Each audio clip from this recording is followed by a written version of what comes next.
ሰላም ጤና ይስጥልኝ ውድ ተመልካች አድማጮቻችን ይህ ኤንቢሲ ወቅታዊ ዓለም አቀፋዊ ዝግጅታችን ነው።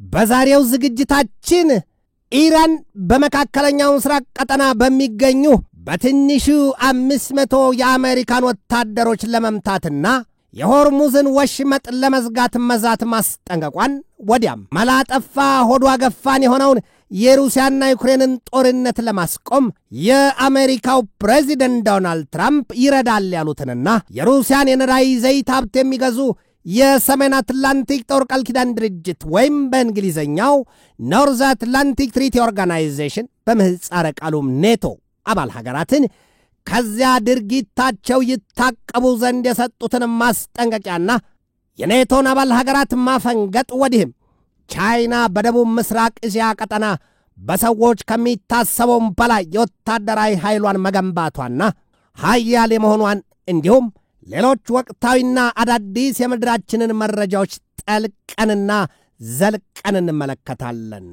እስከ ዝግጅቱ ፍጻሜ ድረስም አብራችሁኝ ትዘልቁ ዘንድ የአክብሮት ግብዣዬ የአየር ሞገዱን ሁሉ አሳብሮ ከልባችሁ ይድረስ የምላችሁ አዘጋጅቼ የማቀርብላችሁ ትዕግስቱ በቀለ ነኝ።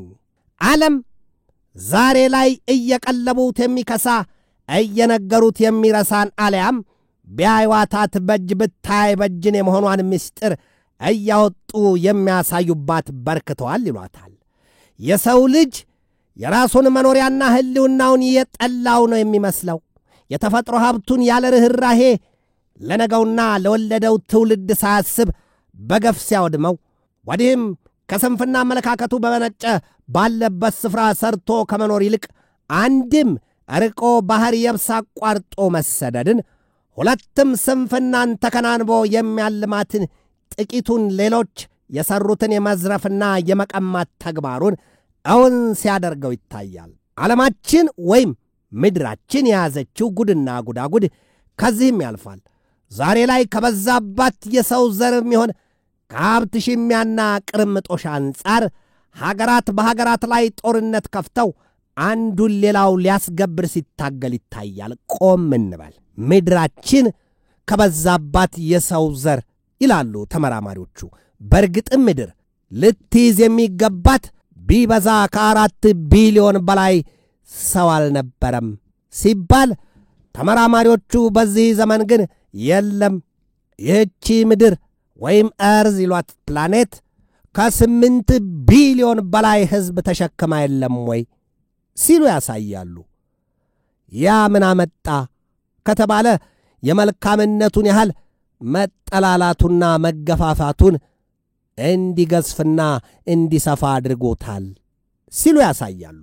ለዚህ ደግሞ እንዳብነት ሩሲያ በዩክሬን አሜሪካ ያቀደችው የካናዳን የፓናማ ካናልና የግሪንላንድን ደሴት ጠቅልሎ ለመያዝ ማለም ወዲህም እስራኤል በጋዛ ሰርጥ የገባችበት ጦርነትና የሰርጡን ምድር የሉዓላዊ ግዛቱ አካል የማድረግ ዕቅድ ከሌላ ከምንም የመነጨ ሳይሆን የመሬት ይዞታን የማስፋፋት ስለመሆኑ በብዙዎች ዘንድ ይነገራል። እናውቃለን ብንናገር እናልቃለንን ካልሆነ በስተቀር የሌሎችንም የወደፊት ዕቅድ ማንሳት ይቻላል ይላሉ የነገር ሰንጣቂዎቹ። እስራኤል ከዚህ ቀደም የጎላን ኮረብታማ ስፍራዎች ጎላን ሃይትስ ከሶሪያ ቀምታ መያዟና በአሜሪካው ፕሬዚደንት ዶናልድ ትራምፕ የይሁንታ ፈቃድ ማግኘቱ አይዘነጋም። ሌሎች ደግሞ የያዙትን መሬት አልምተው መጠቀምን ሳይገለጥላቸው የኔ ነው በሚል ሲራኮቱና ወዲያም ግን ጥለውት ሲያልፉና ሲረግፉ ይታያል። ይህንን ሁሉ ምስቅልቅልና ውላልባ ቋጠሮ አልፈታ አልዋጥ አልተፋ ያላት ዓለም ይህም ማነሰሽ የተባለ ይመስል ከአየር ንብረት ለውጡ ጫና የተነሳ እንዳይሆን የመሆኗ ነገር ይታያል። ወዲያም ደግሞ የሰው ልጅ ቅጣል ባኗኗር እኔ ከሞትሁ ሰርዶ አይብቀላለች እንደተባለችዋ የቤት እንስሳ ለራሱ ብቻ ማሰቡና ለጥቅሙ መዋሉ ምድሪቱን ገጽታዋን ቀይሯታ አልሲሉ የሚያሳዩት ብዙዎች ናቸው። የሰው ልጅ ተጠቅሞ ባግባቡ ባላስወገደው የፕላስቲክ ተረፈ ምርትም ቢሆን የሚያበቅሉ ለመሬቶች ቢሉ የቤት እንስሳቱና የዱር እንስሳቱ የመዋያና የግጦሽ ስፍራዎችም ዘልቆ ችግሩ ለመፍትሄ ቸግሯል ነው የሚባለው። ይህንን ሁሉ የተሸከመችዋና አበሳዋ የከፋባት የበረታባት ምድር የሰው ልጅ ጉልበቱን ተማምኖ መሰሉን ለማጥፋትና ለመጠፋፋት ባለ ሁለት ፊት ሰይፍ ስለቱንና አፎቄውን ስሎ ለዘመቻ ሲከት ይታይባታል። ደርሶ አንዱ ሌላውን አጥፍቶት ደልቶትና ተመችቶት የሚኖር እየመሰለው በሚያደርገው የማይገታ ሩጫው የንጹሐን ደም ሲፈስ አስከፊ ሰቆቃ ሲሰፍን ይታያል። ስተትስማን ዛሬ ዴቪል አር ዲፕ ሲቲው ሲል ርዕስ አንቀጽ በሰጠው ዘገባው የአሜሪካው ፕሬዚደንት ዶናልድ ትራምፕ በ2025 የአውሮፓውያኑ ወይም በተያዘው ይሄ ዘመን ማለት ነው በህንድ የንግድ ቁሳቁሶች ላይ የ50 በመቶ ቀረጥ መጣሉ እውን ያችን ሀገር የሚመሩት ፖለቲከኞች ከጤናቸው ይሆኑ ወይስ ሌላ የሚል ጥያቄን በብዙዎች ዘንድ አስነስቷል ነው የተባለው። ህንድን በአሜሪካ አዲሱ ቀረጥ ለመደብደብ ያበቃት ደግሞ ሀገሪቱ ከሩሲያ ላይ የነዳጅ ዘይትና የጦር መሳሪያ መግዛቷ ነው የሚባለው። ያንን ተከትሎም አሁን በህንድና በአሜሪካ መካከል ያለው ዲፕሎማሲያዊ ግንኙነት ክፉኛ መሻከሩና መቆምጠጡ ነው የሚነገረው። አሜሪካ ወዳጅ አታውቅም ይላሉ ታዛቢዎቹ። እንግዲያማ ህንድን የመሰለ የጆሮዋን ያህል የሚቀርባት አጋር አባር የላትም ነበር ሲሉ ይመልሳሉ። ወደም አሜሪካና ህንድ በኳድ ወይም በኳድሪላተራል ሴኩሪቲ ዲያሎግ በአራትዮሽ የጦር ጥምረት አሜሪካ በምትመራው የጃፓን የህንድና የአውስትራሊያ የጦር ጥምረት የጸጥታ ጥምረታቸው የተሳሰሩ መሆናቸውና ወዲያም በምዕራብ እስያ ቀጠናም ለተቀመረው U2I2 ዩናይትድ ስቴትስ ኦፍ አሜሪካ እና ዩናይትድ አረብ ኤሚሬትስ ኢንዲያ እና እስራኤል ጥምረት ለአሜሪካ በጣቷ ላይ ካለ ብዕር በላይ ቅርብ የመሆኑን ነገር አመላካች ነው ሲሉ ያሳያሉ። ዛሬ ላይ ግን አሜሪካ የሩሲያን ነዳጅ ዘይትና የጦር መሳሪያ ገዛሽ ስትል ወዳጇን ህንድን ገሸሽ አድርጋታለች ነው የሚባለው። ይሄ ደግሞ በአሜሪካኑ አተርፍ ባጉዳይን ያስታውሱበታል። ለዚያና ያንን ከመሳሰለው ስሌት አንጻር ነው ዴቪል ኦር ዲፕ ሲቲው የተባለው። አሜሪካ በሩሲያና በዩክሬን መካከል አራተኛ ዓመቱን የያዘውን ግዙፉን ጦርነት ለማስቆም አንድ ጊዜ በ24 ሰዓት ስትል የገባችበትን ትዝብት ሳትወጣው ዛሬ ግን በሩሲያ ላይ ማዕቀብ ለመጣል ዳርዳሩን ትዞራለች ይሏታል። ወዲህም አሜሪካ ከሩሲያ ላይ ነዳጅ ዘይት የሚገዙና ቀድሞው ነገር ግንኙነታቸውን ባጠናከሩ ሀገራት ላይ ክፉኛ አይኗ ይቀላል። ዛሬ በአሜሪካ እንደታሰበው በህንድና በቻይና መካከል ጠላትነቱ ይገዝፋል የሚለው ነገር ቀርቶ በሁለቱ ሀገራት በቻይናና በህንድ መካከል ወዳጅነቱና ፍቅሩ ከየትኛውም ዘመን በላይ መድራቱ ይነገራል።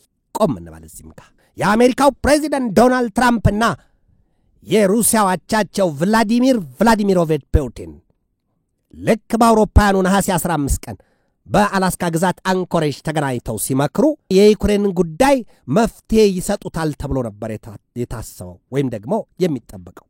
ታዲያ ግን ምንድነው የሆነው? የሩሲያው ፕሬዚደንት ቭላዲሚሮቪች ፑቲን ገና ከሀገራቸው ሲነሱ በልባቸው የሰነቁት ለወትሮም ለአሜሪካ በርቀት ሲነግሯት የነበረውን ነው።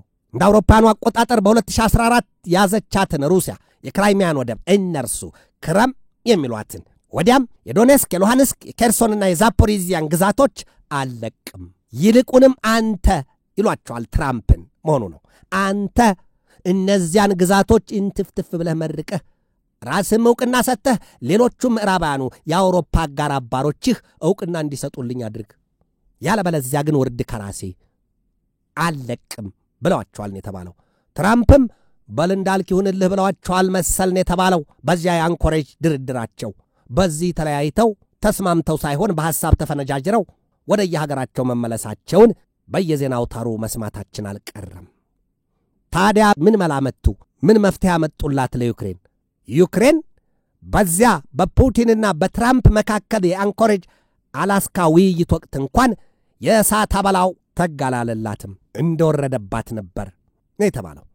ታዲያ መፍትሄ ላይ ያመጣ ከሆነ መገናኘቱና መወያየቱ ምንድነው? ውይይት ተቀራርቦ ከቦክስ ይልቅ በውይይት በንግግር ተማምኖ መፍትሄ ለማምጣት ነው። ይህንን ነገር ብዙዎቹ ሀገራትና መንግስታት ያወሩታል እንጂ ሲተገብሩት አይገኙም የሚል መረጃ ይወጣባቸዋል። ብዙዎቹ በአማጽያንና በመንግስታት መካከል የሚደረጉ ብዙ ግጭቶች መፍትሄ ለማጣታቸው ዋናው ነገር የሁለቱም ተቀራርቦ ለመምከር ፈቃደኛ ያለመሆን ጉዳይ ነው ሲሉ የሚያሳዩት ብዙዎች ናቸው። ወዲህ እንመለስ። ትራምፕ አሁን ማዕቀብ ቢሉ ዛቻና ማስጠንቀቂያ ሩሲያን የሚሆን ቻይናን በተቃርኖ ከመቆም ወዲያም ሩሲያ በዩክሬን የያዘችውን ጦርነት እንድታቆም ቻይናም በታይዋን ደሴት ከያዘችው የመጠቅለል ዕቅዷ ሊያቆማቸው እንደማይችል ቢያውቁትም ትራምፕ ሊቀበሉት አልፈለጉም ነው የሚባለው። አውቆ የተኛ ቢቀሰቅሱት አይሰማምን ያስታውሷል። ትራምፕ በቀጣይ ሳምንት ከዩክሬኑ ፕሬዚደንት ቮሎዲሚር ዘለንስኪም ጋር ተገናኝተው ለመምከር ማቀዳቸውን የተሰማው ኢንተርፋክስ ከዩክሬን ባሰራጨው ዘገባው ትራምፕ በቀጣዩ ሳምንት ከዘለንስኪ ጋር ተገናኝተው ለመምከር አቅደዋል ነው ያለው። መቼም ቢሆን ግን ዘለንስኪ ወደ አሜሪካ ይሄዷታል እንጂ ትራምፕ ወደ ዩክሬን እግራቸው ዝር ይላል ማለት ዘበት ነው ወይም ሳይታለም የተፈታ ጉዳይ ነው። ትራምፕ በሩሲያው ፕሬዚደንት ቭላዲሚሮቪች ፑቲን ሞገደኛና አልጨበጥ ባይባሉት ባህሪ ተቸግረዋል ነው የሚባለው። ሌላው ቀርቶ ሰውየው የሰሜን አትላንቲክ ጦር ቃል ኪዳን ድርጅት የኔቶ አባል ሀገራት የሩሲያን የነዳጅ ዘይት ሀብት እንዳይገዙ ቢያዟቸውም ቢያስጠነቅቋቸውም ምኞት ብቻ እንጂ ተፈጻሚ ይሆናል ወይ የሚለው ነገር ገና ነው። ትራምፕ አሉ በንግግራቸው NATO countries should stop buying Russian oil if they want Washington to tighten sanctions on Russia ነው ያሉት። አሜሪካ በሩሲያ ላይ ወይም በሞስኮ ላይ ማዕቀብ እንድትጥል ከፈለጉ ሩሲያን አስጨንቃ ወደ ድርድር ጠረጴዛ ወይም ጦርነቱ ይብቃ ይቁም ብላ ወደ ተኩስ አቁም ስምምነት እንድትመጣ ለማድረግ ከፈለጉ እኛ የኔቶ አባል ሀገራቱ የሩሲያን የነዳጅ ዘይት በድብቅ የሚሆን በግልጥ ከመግዛት ይቆጠቡ፣ ያለበለዚያ ግን የማይሆን ነገር ነው፣ ከንቱ ጉንጭ ማልፋት ነው አይነት ነገር ነው የተናገሩት ትራምፕ። ግን ደግሞ አሉ ትራምፕ መለስ አድርገው ይህንን ለማሳካት ጊዜ የሚወስድና ፈታኝ ነው ሲሉ አብራርተዋል። በእርግጥም የሩሲያው ፕሬዚደንት ቭላዲሚሮቪች ፑቲን ብልጭ ከምትለው ግንባራቸውና የዛች ፈገግታቸው ውጪ የልባቸውን ሰጥተው ለአሜሪካውያኑ ይሄ ነው ጉዳዩ ብለው አይነግሯቸውም፣ አድርገውትም አያውቁም። ለምን ቢባል ደግሞ በቀደመው የሶቪየት ህብረት ዘመን ለመፈራረሷ ዋናው ምክንያቱ የአሜሪካ ሹማምንት አይደሉም ወይ የሚል መረጃ ይወጣል። ስለዚህ እኛ የኬጂቢው ችግኝ የሩሲያው ፕሬዚደንት ቭላዲሚሮቪች ፑቲን ያንን ሁሉ ቂም በልባቸው ቋጥረዋልና ከአሜሪካኑ ሹማምንት ጋር ከዴሞክራቶቹ ቢሉ ከሪፐብሊካን ወዲያም ከየትኛውም የአሜሪካ ሹም ጋር ተነጋግረው እውነት በዚህ ተማምነናል ብለው ለነገራቸው የመቋጫና የፍጻሜ ማሰሪያ አበጁለትም ይሏቸዋል። በዚህ ወቅት የሩሲያን ነዳጅ ዘይት ሀብት በገፍ ከሚገዙ የኔቶ አባል ሀገራት ደግሞ ሃንጋሪ፣ ስሎቫኪያና ቱርክ ናቸው። ቱርክ ደግሞ የሩሲያን ነዳጅ ዘይት በገፍ የምታጋብስ ሀገር ናት ይሏታል። ትራምፕ ያቀዱት ሁሉ ፍየል ወዲያ ቅዝምዝም ወዲህን እየሆነባቸው ወዲያም የገቡትን ቃል ተፈጻሚ ሳይሆን የቀረበትን ጊዜ መቁጠር ይቻላል። መለስ ስንበል ትራምፕ እኔ ብመረጥ ኖሮ ባይደን ምርጫውን ባያሸንፍ ኖሮ በዚያን የምርጫ ዘመን እኔ ሆኜ ቢሆን ኖሮ ፕሬዚደንቱ ከቶም ሩሲያና ዩክሬን ወደ ጦርነት አይገቧትም ነበር እንዴት ተብሎ እኔ ያለው የመፍትሄው አካል የመፍትሄው ሁሉ ቁልፍ በእጄ ነበርና ያለው አሉ። አሁንም አሉ ትራምፕ በምርጫ ዘመቻቸው ከሁለት ጊዜ በላይ ባልሞ ተኳሽ መሳታቸውን ልብ ይሏል። አሁንም ግን አሉ እኔ ከተመረጠሁና ፕሬዚደንት ሆኜ ለአሜሪካ የምሾም ዋይት ሃውስ የምገባ ከሆነ ከቶም በሩሲያና በዩክሬን መካከል ያለውን ጦርነት ከ24 ሰዓት በላይ ጊዜ አልሰጠውም፣ በ24 ሰዓታት ውስጥ ፈተዋለሁ። ግን ደግሞ የተናገሩት ከሚጠፋ የወለዱት ይጥፋና ያውቁትምና ትራምፕ በጣም በርካታ 24 ሰዓታትን አልፈዋል። የዩክሬንና የሩሲያ ጦርነት መፍትሄ አግኝቶ አልተቋጨም። እንዴት? ጥያቄ ብቻ ነው። ሩሲያ በዩክሬን የያዘችው ጦርነት ያላማዘዘው መዘዝ የለም። በተለይም ደግሞ አሁን ሩሲያ የሰሜን አትላንቲክ ጦር ቃል ኪዳን ድርጅት የኔቶን አባል ሀገራት ሉዓላዊ የአየር ክልል እየጣሰች የሰው አልባ የጦር አውሮፕላኖቿን ወይም እነርሱ ድሮንስ ይሏቸዋል የማስገባቷ ነገር ለምዕራባውያኑ መንግስታት የማይዘሉት ቁልቁለትና የማይወጡት ዳገት ሆኖባቸዋል ነው የሚባለው። ዛሬ በተሰማ ዜናም እንግሊዝ በሀገሯ የሚኖሩትን የሩሲያውን አምባሳደር ለተጨማሪ ማብራሪያ ማስጠራቷን የተሰማው የእንግሊዝ የውጭ ጉዳይ ሚኒስቴር ነው የሩሲያውን አምባሳደር ከሞስኮ ያስጠሯቸው። በሩሲያና በእንግሊዝ መካከል ጠላትነቱ እጅጉን የከፋና የገዘፈ ስለመሆኑ ደጋግመን በዚሁ በኤንቢሲ ወቅታዊና ዓለም አቀፋዊ ዝግጅት እንዲሁም በዓለም አቀፉ ትንታኔ ዘገባ ላይ ተመልክቻለሁ። ነገር ግን መለስ ብሎ ለማስታወስ ያህል ሩሲያ በምዕራባውያኑ ላይ ጥቃት ሲጀምር መጀመሪያ እንደ ጣፋጭ ቁርስ ዋጥ ስልቅጥ የማደርጋት እንግሊዝን ወይም ለንደንን ነው ስትል በተደጋጋሚ ታስጠነቅቃለች። እንደውም ሩሲያ በዚያ በለንደን ከተማ አቅራቢያ የፖሴይዶን ድሮኗን ከባህሩ ጥልቅ ስፍራ ማስደፈጧን ደጋግመን ተመልክተናል። የዚያ የሩሲያው የፖሴይዶን ድሮን የኒውክሌር ተደራሽ ነው አሊያም ደግሞ የኒውክሌር አረር የተለበጠበትና የኒውክሌር አረር በከርሱም በገጹም ያጨቀ ነውና ከክሬምሊን በል የሚል ትእዛዝ ሲሰጠው ውሃውን የዚያን የባህሩን ውሃ ሽቅብ እያናፈረ ያቶገውና እያፍለቀለቀ በለንደን ከተማ ላይ ይደፋዋል። ከዚያ በኋላ የለንደን ከተማ ናርገን እንደ ገበጣ ጠጠር ተጠራርጋ ወደ ባህሩ ከርስ ትወርዳለች የሚል ዛቻና ማስጠንቀቂያ በተደጋጋሚ ከሩሲያ ፖለቲከኞች በኩል ሲሰነዘር እንደነበር አይዘነጋም። እንግሊዝ ከኔቶ አባል ሀገራት ከፖላንድ ከሮማኒያና ከዩክሬን ጎን የቆመች መሆኗን የሀገሪቱ የውጭ ጉዳይ ሚኒስቴር አስታውቋል። በድጋሜ ዛሬም ከምስራቅ አውሮፓ ወጥተን በቀጥታ ወደ መካከለኛው ምስራቅ ቀጠና እንገባለን። በዩራኒየም ማብላላትና በኒውክሌር ፕሮግራሟ ወዲያም በሚሳይሎቿ መዘመን ወዲህም ከእስራኤል ጋር በገባችበት የጠላትነት ስሌት በአሜሪካ የምትታደነዋና በአይነ ቁራኛ የምትታየዋ አሊያም በቀላይን የምትታየዋ ኢራን ዛሬ ባወጣችው መግለጫዋ አሜሪካን ይህንን ብላታለች ነው የተባለው። ወዮልሽ በመካከለኛው ምስራቅ ቀጠና ባሉ 500 የአሜሪካ ጦር ኃይል አባላት ላይ ኢላማ ቀለበቴ ውስጥ ገብተዋል ስትል ዝታለች፣ ፎክራለች። የኢራን የኒውክሌር ኢንዱስትሪ የሰው ሰራሹ የአሜሪካና የእስራኤል የቦምብ ውርጅብኝ እንደወረደበት ጨርሶ መውደሙ ሲነገር እንዳልነበር ዛሬ ደግሞ የዓለም አቀፉ የአቶሚክ ተቆጣጣሪ ተቋም አንድ መርዶ ከኢራን በኩል ሰምቷል ነው የተባለው። በኢራን የኒውክሌር ፕሮግራም ዋናው ተደራዳሪ መሐመድ ኢስላሚ በሰጡት ማብራሪያ ይህንን ያሉት ኢራን ኒውክሌር ኢንዱስትሪ cannot be destroyed by strikes። የኢራን የኒውክሌር ኢንዱስትሪ በበትር የሚወድም አይደለም ወይም በእስራኤልና በአሜሪካ ቦምብ የሚወድም አይደለም ነው ያሉት። በዚያ ጥቃት አልወደመም። እስራኤል በበኩሏ በወጣችው መግለጫዋ ከኢራን ጋር ተጨማሪ ጦርነት የማይቀር መሆኑን ያስታወቀችው ዛሬ በእስራኤል የመከላከያ ሚኒስቴር ዳይሬክተሩ ሜጀር ጀነራል አሚር ባራም ናቸው ይህንን የተናገሩት።